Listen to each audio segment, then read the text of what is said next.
The Reverend Charles Ludwig Dodgson was a teacher of mathematics at Oxford and a deacon of the Anglican Church. Some colleagues knew him as a somewhat reclusive stammerer, but he was generally seen as a devout scholar. One dean said he was, quote, pure in heart. To readers all over the world, he became renowned as Lewis Carroll, the author of Alice's Adventures in Wonderland. Alice was popular almost from the moment it was published in 1865, and it has remained in print ever since, influencing such disparate artists as Walt Disney and Salvador Dali. But while Alice has endured unscathed for more than 100 years, its author has taken a pummeling. Since the 1930s, biographers and scholars have questioned the nature of Dodgson's relationship with the 10-year-old girl to whom he first told the story. And since the 1960s, his work has been associated with the psychedelic wing of the countercultural movement. When some of Dodgson's photographs, he was an accomplished portraitist, were exhibited in 1999, a New York Times reviewer quoted Vladimir Nabokov, who had translated Alice into Russian, as saying there was a pathetic affinity between the photographer and the pedophilic narrator of Nabokov's novel Lolita. Tim Burton recently described Dodgson's stories as drugs for children, and Wonderland is a place where everything is slightly off, even the good people. Decades of interpretation and reinterpretation have created a widening chasm between how modern readers perceive the author and how they receive his work. Lewis Carroll is treated like a man who would want your kids to meet, says Will Brooker, author of Alice's Adventures, Lewis Carroll in Popular Culture. Yet his stories are still presented as classics of pure, innocent literature. As Burton's movies beckon us down the rabbit hole once again, it might be wise to ask, how did we arrive at this curious state of affairs? Carl Dodgson was born in 1832 in Daresbury, a village in northwest England, the third child and first son of Charles Dodgson Sr., an Anglican clergyman, and his wife, Frances. As the household grew to 11 children plus the parents, Charles did not lack for company. Quote, he told his brothers and sisters stories, made up games, and wrote magazines with them, says Edward Wakeling, who spent 12 years anointing Dodgson's diaries. Later in life, quote, he really enjoyed entertaining children, and they loved him in return. After enrolling at Oxford in 1850 at age 18, Dodgson became a senior student, the equivalent of a fellow, at the university's College of Christ Church. According to college rules, senior students had to be ordained as priests and take a vow of celibacy. Dodgson evaded the ordination rule and lived at the college unmarried until his death in 1898, less than 2 weeks before his 66th birthday. Like many Victorian bachelors, he became a sort of uncle to his friends' children, making up stories and games and taking them on short trips. The role ensured him a warm welcome in many homes. In 1855, Dean Henry Little arrived at Christ Church with his wife Lorena, their son Harry, and daughter Lorena, or Ina, Alice, and Edith. The Littles would have 5 more children after these. Before long, Dodgson struck up a friendship with Harry, who was at the time 9. Quote, he taught Harry rowing and arithmetic, spent time with him, and took him on outings, says Wakeling. As Harry's sisters grew older, he says Dodgson also took them under his wing with their parents' blessings. Dodgson particularly liked to pack a picnic lunch and take the little children boating on the Thames, with adult friends or family to share in the rowing. On a July afternoon in 1862, he took the 3 little sisters on a stretch of the river between Oxford and Godstow, and told them the story that would become Alice. Alice Little, at the time, was then 10, and was delighted as the main character bore her name, and asked Dodgson to write down the story. At this time, Dodgson was taking photographs. Although the camera was still a relatively new technology, he had been an early enthusiast, starting in 1856, and he found no shortage of friends who wanted him to make the likeness of them or their children. Alfred, Lord Tennyson, England's poet laureate, befriended the then obscure Don and let Dodgson photograph him after becoming impressed by one of his child portraits. Quote, "You, I suppose, dream photographs," Lord Tennyson was said to have said. One of the approximate 3,000 photographs Dodgson made in his life, just over half are of children, 30 of whom are depicted nude or semi-nude. Some of his portrait, even those in which the model is clothed, might shock people in the modern sensibilities, but by Victorian standards they were rather conventional. Wild to think that people like 150 years ago were more loose than people of the modern age, but it's true. Photographs of nude children sometimes appeared on postcards or birthday cards, and nude portraits, skillfully done, were praised as art studies, as they were in the work of Dodgson's contemporary, Julia Margaret Cameron. Victorians saw childhood as a state of grace. Even nude photographs of children were considered pictures of innocence itself. In discussing the possibility of photographing one 8-year-old girl unclothed, Dodgson wrote her mother, quote, "It is a chance not to be lost, to get a few good attitudes of Annie's lovely form and face, as by next year she may, though I much hope won't, fancy herself too old to be a daughter of Eve." End quote. Likewise, Dodgson secured the widow's permission before taking his now famous portrait of Alice at age 6, posing as a beggar child in a tattered, off-the-shoulder dress. The family kept a hand-colored copy of it in a Morocco leather and velvet case. Dodgson's relationship with the Littles apparently hit some kind of pothole in June 1863. He stopped seeing both the children and their parents for several months, and although he resumed socializing with the dean and his wife, he never took their daughters out again. In 1864, however, he did give Alice a present, a bound manuscript titled Alice's Adventures Underground. The next year, an expanded version of the story was published as a book, Alice's Adventures in Wonderland. It quickly made the name Lewis Carroll famous. He published a sequel, Through the Looking Glass and What Alice Found There, in 1871, and a long-form nonsense poem, The Hunting of the Snark, in 1876.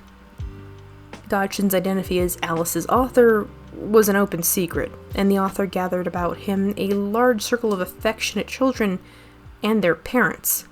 His slight air of mystery added to his fame, which spread by word of mouth. Eventually, he was invited to entertain 2 grandchildren of Queen Victoria herself. He retired from teaching mathematics in 1881 while visiting some of his sisters in Guildford, just outside London. In 1898, he became ill. He died there of pneumonia the following January of that same year. By then, Dodgson's reputation as a merry, child-doting, and entirely proper marker of nonsense needed little burnishing. The London Daily Graphic's obituary noted that, like many bachelors, he was very popular with children and very fond of them.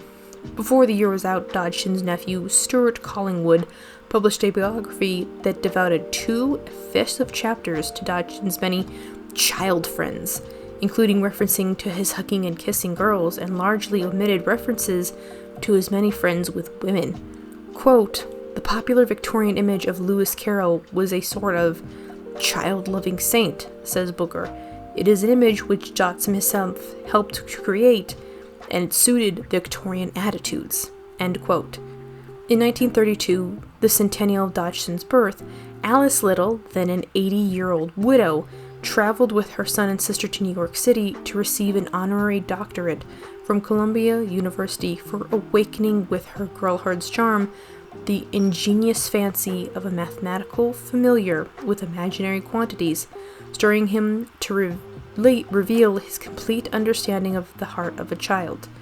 An informal group of his admirers commemorated the centennial by praising Dodgson as a great lover of children and raising the equivalent of almost $800,000 in today's currency to fund a Lewis Carroll children's ward at St. Mary's Hospital in London. They may have been the last time he was so simply remembered. The next rare, year, a writer named A.M.E. Goldschmidt presented at Oxford an essay titled Alice in Wonderland Psychoanalyzed, in which he suggested that Dodgson was expressing a sexual desire for Alice. Her fall down the well, he wrote, is the best known symbol for coitus. Goldschmidt was an aspiring writer, not a psychoanalyst, and some scholars say he may have been trying to parody the 1930s vogue for Freudian ideas. Whatever his intent, unambiguously serious writers picked up the thread. Quote, "We are reasonably sure that the little girls substitute for incestuous love objects," wrote New York University professor Paul Scheidler in 1938. The meaning of an illustration of a long-necked Alice is almost too obvious for words. Psychoanalyst Martin Groton offered in 1947. Similar analysis would appear as the literature on the Alice author grew. In 1945, even though there was a war going on, right? Gotta have time for talking about a dead man. In 1945, Florence Becker Lennon advanced the case that Dodgson had had an unhealthy attraction to Alice with Victorian Through the Looking Glass, the first modern critical biography of him. Quote, "People have wondered what he did with his love life," Lennon wrote, "now it can be told. He loved little girls, but like Peter Pan, he had no intention of marrying them," end quote. But Alice, quote, was the first and most favored of his girl friends, and she speculated about the idea that Dodgson precipitated the rift with the Littles by proposing honorable marriage to Alice directly or through her parents in 1863. Alice was 11 then and too young even by Victorian standards. Lennon's basis for the assertion may have seemed sound. Ina was one of her sources. Alice did not talk to Lennon because her sister said she was ill. But in a letter to Alice, Ina wrote, "I tremble at what I said to Lennon about the Little family's supposed rift with Dodgson. I said his manner became too affectionate to you as you grew older, and that mother spoke to him about it, and that offended him, so he ceased coming to visit us again." Ina had told Lennon that Ina was 10 at the time, but she was 14, or old enough to entertain formal suitors. For the record, gross as it was, by like 13 to 14, most girls during the 1800s around this time were usually matched off with older gentlemen of means in order to push their families forward on the social ladder. Yes, it's gross. No, most people don't do it anymore. Yes, it was a different time. No, it doesn't mean it was right. Moving on. Whether Ina was mistaken, duplicitous, or confused when she spoke with Lennon, her letter to Alice does not say. One conjecture is that she lied to conceal Dodgson's intention in her or hers in him. Given his finances and prospects at the time, her parents would have discouraged the match. The idea that Dodgson had an unhealthy involvement with Alice has persisted, although there is no evidence to support it. 3 major biographies published in the 1990s by Donald Thomas, Michael Bakewell, and Morton Cohen suggested that he had a pedophilic urge that he never acted on. Lennon acknowledged that she wrote without the benefit of Dodgson's diaries, which were published in abridged form in 1954 and in full with Wakeling's annotations beginning in 1993. But even they were an imperfect source. 4 of the 13 volumes are missing, as are the pages covering late June 1863, when his break with the Littles occurred, and Dodgson's descendants apparently cut them out after the writer died. But if the diaries offer nothing but his romantic interest, well, I said that wrong. If the diaries offer nothing about his romantic interest, other documents do. One is a note, proprietary written by one of Dodgson's nieces, summarizing what was in the missing diary page from 1863. Quote, "Elsie learns from Miss Little that he is supposed to be using the children as a means of paying court to the governess. He is also supposed to be courting Ina," it reads, meaning that the children's mother told him that people were gossiping about him, saying he was courting either the Little's governess or their eldest daughter. In addition, Dodgson's surviving letters suggest that he had a keen interest in women, and worked to circumvent the Victorian prescription of mingling between unmarried adults of the opposite sex. "I wish you would come and stay here a bit," he wrote to 22-year-old Edith Ricks in 1888. "I believe the Mrs. Grundy risk might be altogether avoided by simply arranging 2 or 3 visits to be paid consecutively." Miss Grundy was British society's fictional guardian of morality. In 1879, he asked Gertrude Thompson, a new acquaintance in her late 20s, "Are you sufficiently unconventional, I think you are, to defy Miss Grundy and come down to spend the day with me at Oxford?" She was, and she did. Get it, girl. Thanks for, knowing what you wanted. In 1967, Memoir, the stage designer Lawrence Ivering, a son of one of Dodgson's friends, summarized Oxford gossip from previous decades, dubbing him as a graying centaur in sheep's clothing. Fun little fact here. The god Pan, who is notoriously renowned as being a playboy and will sleep with anything, is a centaur. So basically they're poking fun at him as being, he's an aging old god of, sexual ill repute, prancing around in proper clothing. I know. Wild, right? In 1999, Carolyn Leach published yet another Dodgson biography, In the Shadows of the Dreamland, in which she quoted the summary of the missing diary information and argued that her predecessors, misunderstanding the society in which Dodgson lived, had created a Carol myth around his sexuality. She concluded that he was attracted to adult women, including Mrs. Little, and not children after all. The reaction among Dodgson scholars were seismic. In probably feebly documented tedious than are Donald Racklin in Victorian Studies. Geoffrey Heppenstall, in Contemporary Review, responded that the book provided the whole truth, which is where Dodgson Images currently stands, in contention, among scholars if not yet in popular culture. His image as a man of suspected sexuality says more about our society and its hang-ups than it does about Dodgson himself. So says Will Booker. We see through the prism of contemporary culture, one that sexualizes youth, especially female youth, even as it is repulsed by pedophilia. The nature of his relationship with Alice, with other girls among the same age, and with women may never be established with certainty. But then uncertainty is a consistent theme in the Alice book.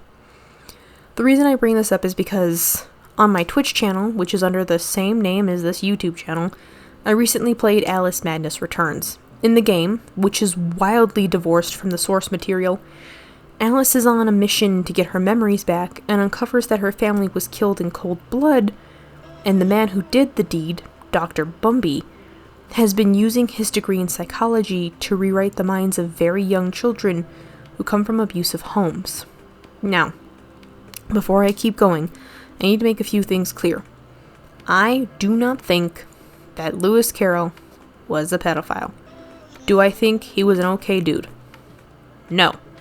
I think that the time he was alive and lived in was so wildly different from modern times, it's almost useless to even speculate on the mind and mannerisms of a dead man. However, since the game made by American McGee is the most recent game of Alice anything I have seen that is, fresh in my mind, I can speculate on the game itself, but I cannot speculate on Lewis Carroll.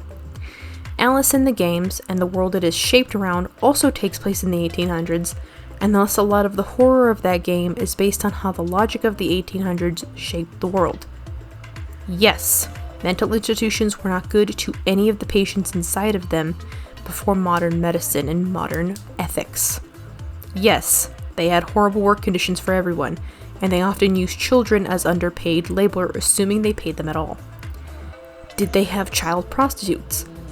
It's up for debate, and not something I personally want to touch on this essay, because I don't particularly like touching too heavy subjects on my channel, because it's not good for me to have a lot of stress. So, it's not that I don't want to, but for my own health, I'll have to say no. While the game itself is fun to play, the book in which it uses as a base is not all some clever ruse to hide some unsavory sexual attraction from a grown man. Alice in Wonderland, the book by Lewis Carroll, gave birth to nonsense writing. The whole book is nonsense. But Alice in Wonderland does fall into public domain, and that means anyone can use it as a backdrop for their book. In summary, anything using Alice in Wonderland as the base is only borrowing the characters and images from the IP. Alice in Wonderland, the book, was not written by some creepy weirdo who had a thing for an underage girl.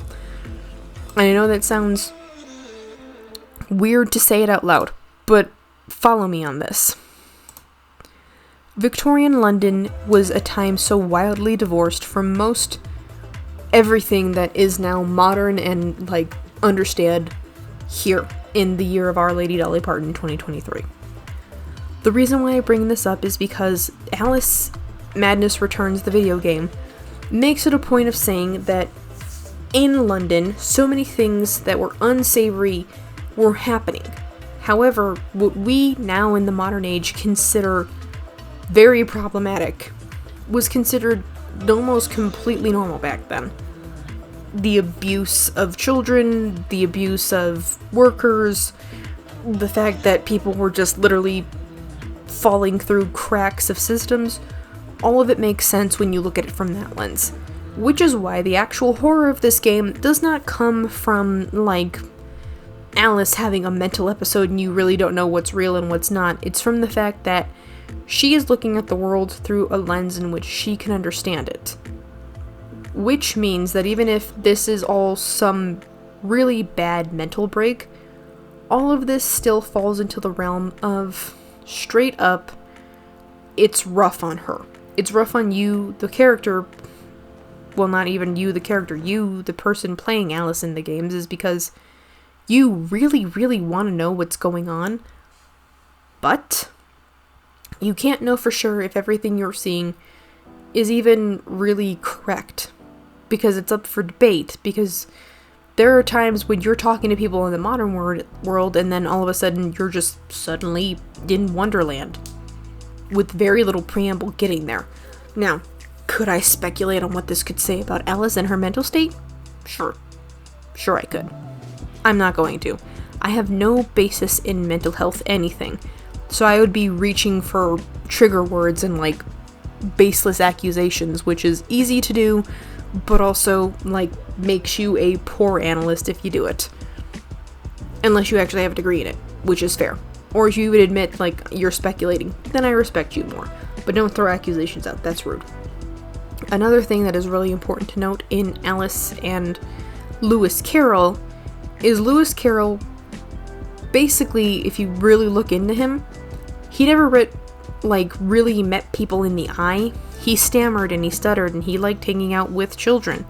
If I had to take a guess of what was going on with Lewis Carroll, it sounds to me like Lewis Carroll had his own set of issues that were entirely divorced from the accusations of pedophilia. Now, like I said before, speculating on a dead man, we could do that all day. It still doesn't make it the truth. He is long since passed from this world, and that means anybody that would have actually known the truth is most likely also gone from this world. So all I can say is, Lewis Carroll, I can't speculate on him, and to try is to make me look like kind of a dick.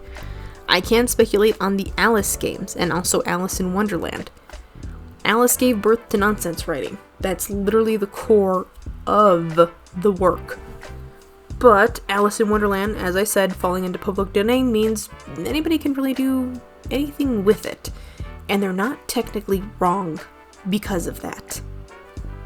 So what does that mean for this essay? Well, in short, you guys are using Alice in Wonderland wrong. In actuality, speculating on what a work was based off of who the author was and the supposed allegations made by some guy who wasn't even in the field to speculate about it has ruined Lewis Carroll's reputation from beyond the grave, which I think is sad. that's really all this essay was about, is that you guys sometimes use Alice in Wonderland wrong when you're using it as a backdrop because it was just nonsense writing. But that's me nitpicking, and also Lewis Carroll is dead. He's been dead for a while. It's time to really let this horse die. That's it. That's all I wanted to talk about. I hope you guys have an amazing rest of your day. Bye!